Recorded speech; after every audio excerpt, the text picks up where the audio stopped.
Hello दोस्तों, आज मैं आपको सुनाऊंगी दुनिया का सबसे होशियार आदमी, एक बहुत ही मजेदार कहानी। यह हेठी का बूढ़ा राजा एक बहुत ही अमीर आदमी था। उसके पास वे सब चीजें थी जिनको कि तुम सोचते हो कि वे एक अमीर आदमी के पास होनी चाहिए। उसके पास बहुत सारे मकान थे और वे सब सोने और चांदी से भरे हुए थे। उसकी अलमारियां दुनिया के सबसे अच्छे कपड़ों से भरी हुई थी और उसके खजाने के बक्से खजानों से भरे हुए थे। पर राजा को इन सब से कोई मतलब नहीं था।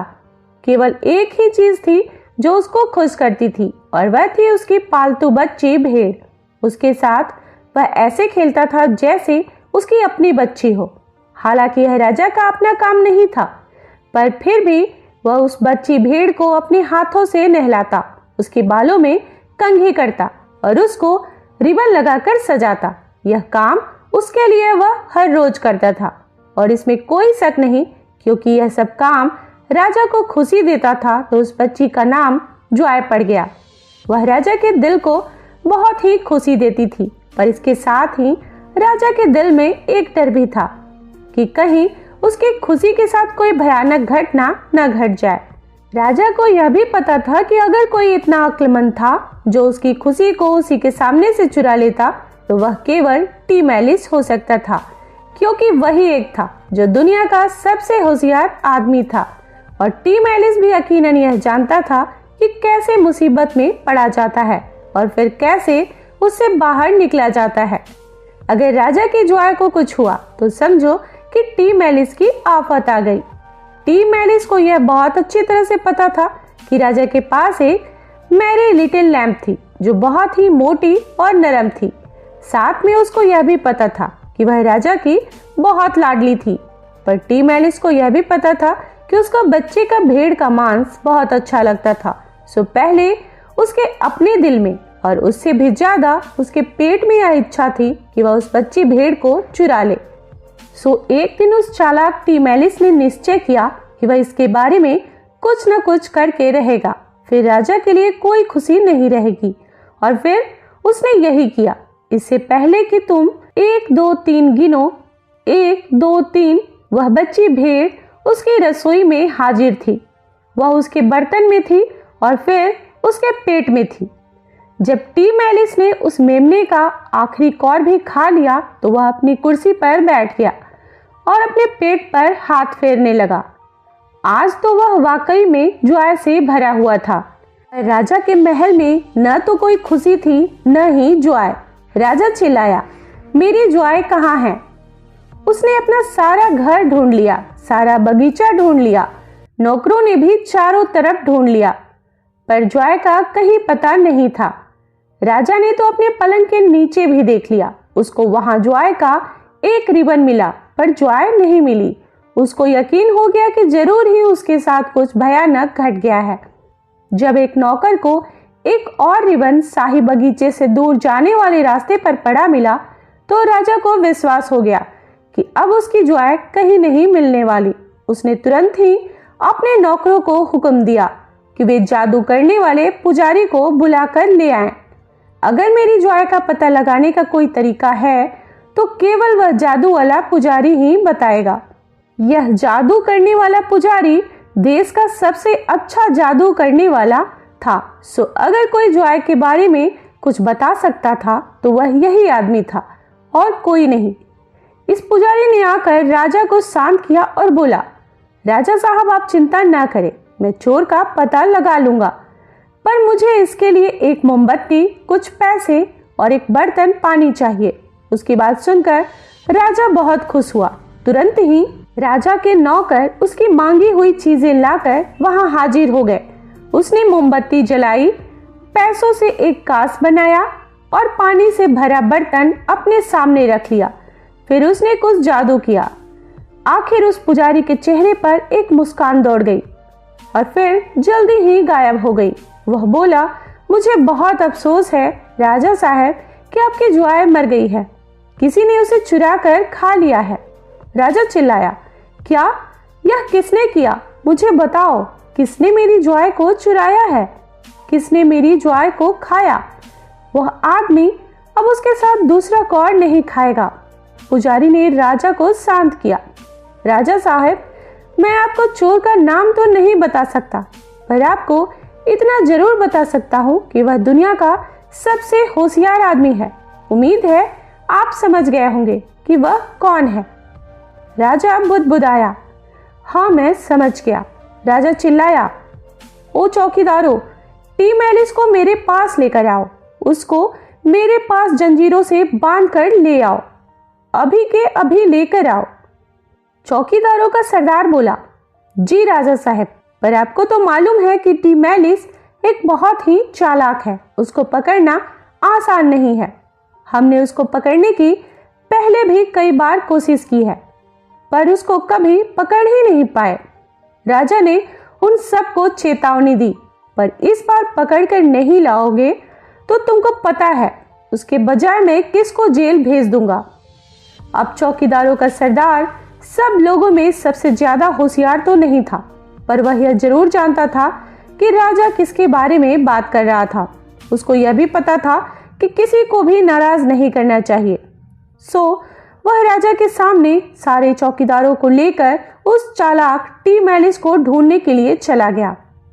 जब वह पुजारी और वह चौकीदार वहां से चले गए तो राजा को सोचने के लिए कुछ समय मिला। वह जितना ज्यादा सोचता था उसको उतना ही ऐसा लगता था उसको उस बच्ची भेड़ की याद में कोई दावत देनी चाहिए। उसने सोचा वह हर एक को उस दावत में बुलाएगा ताकि लोग यह जान ले कि वह बच्ची भेड़ को कितना प्यार करता था। क्योंकि टीम एलिस दुनिया का सबसे होशियार आदमी था, उसको ठीक ठाक पता था महल में क्या हो रहा है। उसको मालूम था कि राजा बहुत गुस्सा है। उसको यह भी मालूम था कि राजा के चौकीदार उसको पकड़ने के लिए घूम रहे हैं। उसको यह भी मालूम था कि अब उसको क्या करना है। वह चाचा बुकुई के खोज में चल दिया। बुकुई दुनिया में सबसे ज्यादा होशियार आदमी तो नहीं था, पर उसके बारे में सब कुछ सच सच बताना भी कोई आसान काम नहीं था। हाँ, उसके बारे में इतना जरूर कहा जा सकता था कि वह दुनिया का सबसे होशियार आदमी का बिल्कुल उल्टा था और टीम एलिस यह सब जानता था। टीम एलिस जैसे ही बुकुई के घर में घुसा वह बाहर से ही चिल्लाया, ओ मेरे दोस्त बुकुई, आज खुशी के दिन तुम कैसे हो? बुकुई बोला, खुशी के दिन? आज किस बात की खुशी का दिन है भाई? टीम एलिस बोला, तुम कहाँ रहते हो मेरे दोस्त? आज तो सारे लोग राजा के दी जाने वाली दावत के बारे में बात कर रहे हैं जो वह अपनी छोटी भेड़ के लिए दे रहा है। वहाँ बहुत सुंदर सुंदर पोशाकें होंगी, बढ़िया खाना होगा, बल्कि गाने का मुकाबला भी होगा। गाने का मुकाबला? टीम एलिस जानता था उसको चालाकी से जाल कैसे बुनना है। उसको मालूम था उसके दोस्त को जिंदगी में दो ही चीजें बहुत पसंद थी, उनमें से एक था गाना। सो बस उसने नाम की बुकुई का ध्यान अपनी ओर खींच लिया। यह जाल तब तक पूरा नहीं हो सकता था जब तक कि बुकुई के पसंद की दूसरी चीज ना हो, और वह था खाना, सब तरह का खाना। जब तक बुकुई को खुद खाना बनाना न पड़े वह स्वर्ग में था या फिर इस समय जाल में। टीम एलिस बोला, यह सब तो जॉय के बारे में है। अगर तुम बहुत बढ़िया गा सके, जैसा कि मैं सोचता हूं कि तुम गा सकोगे, तब तो तुम राजा की दावत में सभी लोगों का दिल जीत लोगे।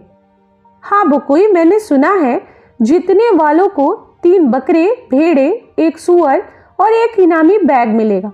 यह सुनकर बुकुई की आंखें फैल गई और इस दावत के बारे में सोचकर ही उसके मुंह में पानी आने लगा। वह रोकर बोला, पर मैं वहां गाऊंगा क्या? वह चिल्लाकर बोला, और मैं वहां क्या पहनकर जाऊंगा? टीम एलिस ने उसको शांत किया। मेरे प्यारे प्यारे दोस्त, तुम मेरे ऊपर भरोसा रखो। मैं तुम्हारे लिए एक तरकीब सोची है। मैंने तुम्हारे लिए एक गाना भी सोच रखा है और पोशाक भी। अब क्योंकि बुकुई उस समय सबसे होशियार आदमी के बराबर कहीं बैठता नहीं था, सो उसने अपने दोस्त के ऊपर भरोसा करने के बारे में 2 बार भी नहीं सोचा। चालाक टीम एलिस को यह सब पहले से पता था कि ऐसा ही होगा। बुकुई तो अब जाल में फंस चुका था, कांटे में फंस चुका था, रस्सी में फंस चुका था। राजा की दावत के दिन सूरज निकलने के कुछ ही देर बाद बुकुई टीम एलिस के घर भागा भागा गया। टीम एलिस ने एक बड़ी सी जम्हाई लेते हुए उससे पूछा, अरे इतनी सुबह सुबह तुम यहाँ क्या कर रहे हो? बुकुई बोला, मुझे मालूम है कि अभी मुझे अपने गाने का अभ्यास करना है और वहां जाने के लिए नहाना धोना भी है, पर तुम मेरे पहनने के लिए क्या निकाल के रखा है, बस जरा मैं देख तो लूं।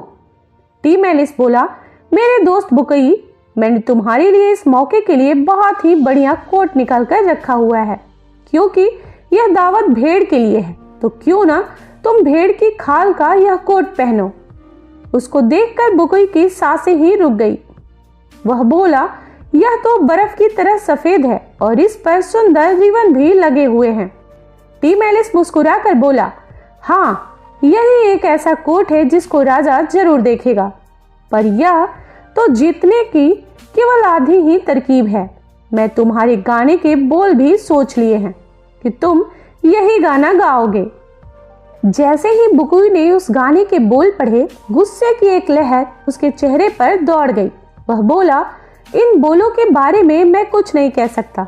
मुझे मालूम है मैं इस दुनिया का सबसे होशियार आदमी नहीं हूँ, पर मुझे इनका मतलब समझ में नहीं आ रहा। टीम एलिस बोला, तुमको इन बोलों का मतलब समझने की जरूरत नहीं है। ये बोल तो बस राजा का ध्यान खींचने के लिए हैं, और मेरा विश्वास करो वे जरूर ऐसा ही करेंगे। और एक बार बुकुई ने फिर वही गलती कर दी, क्योंकि वह इस दुनिया में टीम एलिस के बराबर का सबसे होशियार आदमी नहीं था। उसने फिर से उस पर विश्वास कर लिया। अब जाल पूरी तरह बिछ चुका था, कुछ न कुछ गड़बड़ होने वाली थी।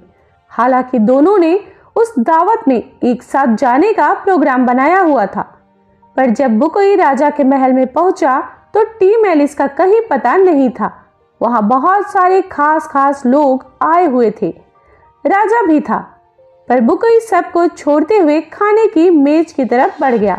बहुत सारे तरह के खाने सजे हुए थे, अनेक प्रकार की सब्जियां, चावल, केले, कद्दू का सूप आदि आदि। खाना देखकर खाना खाने की जल्दी में उसके कोट का एक रिबन निकल गया, पर बुकुई ने उसकी तरफ कोई ध्यान नहीं दिया। वहां इतना सारा खाना खाने के लिए था, बुकुई को तो सबसे पहले खाना खाना था। खाना खाने के अलावा वहां पर पीने के लिए भी बहुत कुछ था, सो बुकुई ने वहां बहुत पिया। अब गाने का समय आया तो वह बहुत ही खुश था। उसने अपनी ऊंची आवाज में गाना शुरू किया। सबने, राजा ने भी उसके गाने को सुना। राजा की अपनी जुआएं मर गई है, अब वह दुखी हो गया है, पर सारी खबर ही दुख की नहीं है, क्योंकि मैं जुआएं से भरा हुआ हूं। इसलिए चारों तरफ देखो मेरा कोट, तुम जान जाओगे कि उसमें छोटी सी प्यारी सी बो लगी हुई है। वह सफेद भेड़ की खाल का है, और इसमें कोई शक नहीं है कि अगर राजा का ध्यान अपनी तरफ खींचना चाहता था तो बुकुई ने खींच लिया था। राजा दहाड़ा, कौन गाना गा रहा है? बुकुई बोला, यह गाना मैं गा रहा हूँ। बुकुई, आपको यह गाना पसंद आया राजा साहब? और इसके साथ ही वह छोटा आदमी अपना वह भेड़ का खाल कोट दिखाने के लिए चारों तरफ घूम गया। इस घूमने में उसके कोट से एक रिबन और गिर गया और इस बार राजा के पैरों के पास जाकर पड़ा। राजा ने तुरंत ही उस रिबन को पहचान लिया। वह तो उसने अपनी जुआएं को कितने प्यार से बांधा था। बस उसको देखते ही राजा चिल्लाकर बोला, तुम तो वह चोर तुम हो जो मेरे महल में आए और मेरी जुआएं को चुरा ले गए। अब तुम अपनी इस जिंदगी में और कोई भेड़ नहीं चुरा पाओगे, क्योंकि अब तुम्हारी जिंदगी ही इतनी नहीं है कि तुम दूसरी चोरी कर सकोगे। चौकीदार, पकड़ लो इसको। इससे पहले कि चौकीदार बुकुई को पकड़ते, भीड़ में कुछ शोर मचा और टीम एलिस आगे आया। उसने राजा के आगे अपना सर झुकाया और बोला, राजा साहब, बिना मेरी सहायता के इस चोर को कभी नहीं पकड़ सकते थे। यह तो मैं था जिसने इसको यहाँ आने के लिए तैयार किया। यह तो मैं था जिसने आगे आपकी जुआएं को, मौत को महसूस किया। यह तो मैं हूं जो अब जुआएं से भरा हूं कि आपका चोर पकड़ा गया। मैं अब आपके इनाम का इंतजार कर रहा हूं। हालांकि राजा दुनिया का सबसे ज्यादा होशियार आदमी तो नहीं था, पर वह बेवकूफ भी नहीं था। उसने टीम एलिस से कहा, मैं तुमको वही इनाम दूंगा जो तुम्हें मिलना चाहिए। उस चालाक ने अपनी मुस्कुराहट छिपाते हुए राजा को फिर से सिर झुकाया, पर उसकी मुस्कुराहट बहुत देर तक नहीं रही। राजा बोला, मेरे पुजारी ने मुझसे कहा था कि मेरी भेड़ किसी ऐसे आदमी ने चुराई है जो दुनिया का सबसे होशियार आदमी है। और यह बात हम सब जानते हैं कि बुकुई दुनिया का सबसे होशियार आदमी नहीं है। वह मेरे महल में आकर मेरी जॉय को कभी चुरा नहीं सकता था। पर तुम, ओ टीम एलिस, तुम दुनिया के सबसे होशियार आदमी हो। तुम ही ने मेरी जॉय को चुराया है और तुम ही चोर हो। फिर राजा अपने चौकीदारों से बोला, चौकीदारों, पकड़ लो इस चोर को और इन दोनों को ले जाकर जेल में डाल दो। जब मेरी यह दावत खत्म हो जाएगी तब मैं इन दोनों के बारे में कुछ सोचूंगा। इनको मेरी दी हुई सजा में कोई खुशी तो नहीं मिल सकती, पर मैं इनको सजा जरूर दूंगा। चौकीदारों ने दोनों चोरों को पकड़ लिया और जंजीरों से बांधकर उनको जेल में डाल दिया। बहुत सारी कहानियों में यह कहानी यहीं खत्म हो जाती है, सिवाय इसके कि राजा की सजा में उन दोनों को बहुत कुछ सहा होगा। पर टीम एलिस तो दुनिया का सबसे होशियार आदमी था और हेटी में रिश्वत देना आम बात है। सो दोनों चोर दोस्त चौकीदारों को कुछ पैसे यहाँ कुछ पैसे वहां देकर भाग आए। वे राजा के उस राज्य को कहीं दूर चले गए जहां वे अपनी जिंदगी शांति से गुजार सके।